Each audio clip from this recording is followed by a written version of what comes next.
Once, the sun never set on the British Empire.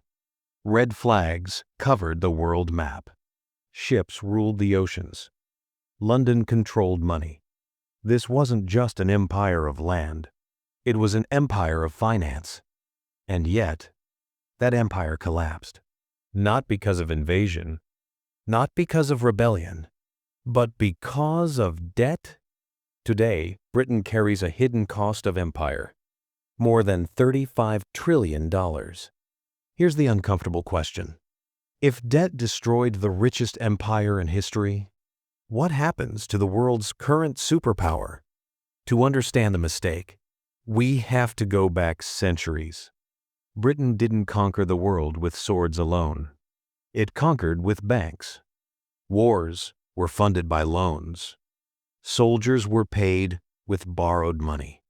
Interest kept the empire alive. At its peak, Britain ruled a quarter of the planet. But power came with a habit. Borrow now. Win now.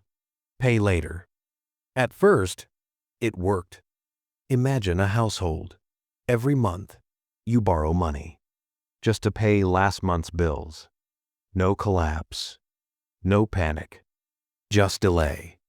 That's what Britain slowly became. By the 20th century, wars, colonies, pensions, and promises were all funded by borrowing. The bill wasn't erased.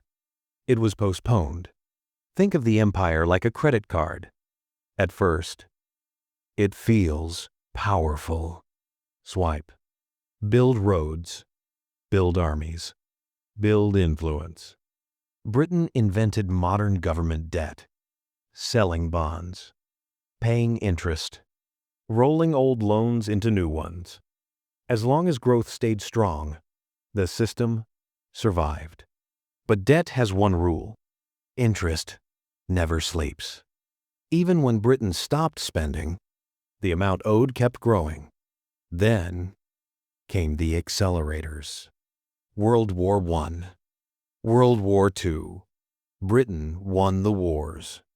But victory didn't cancel the bill. The empire didn't collapse overnight.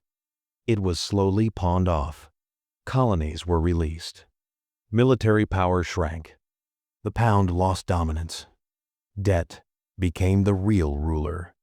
The collapse didn't look dramatic. No explosions. No surrender ceremony. Just numbers. By the late 20th century, Britain had promised everything.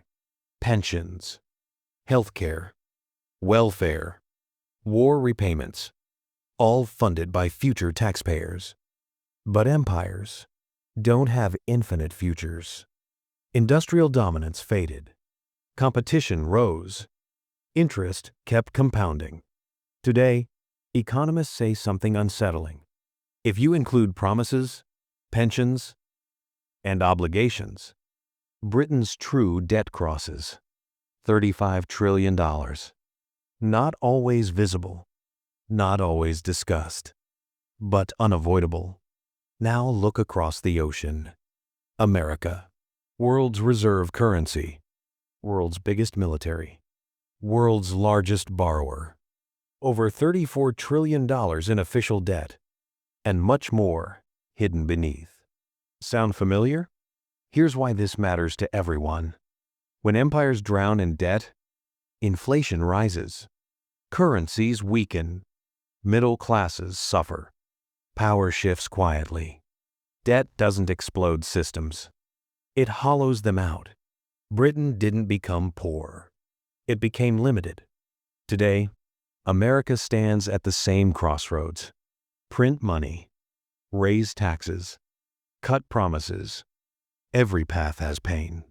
And the world is watching. Because when a reserve currency stumbles, everyone feels it.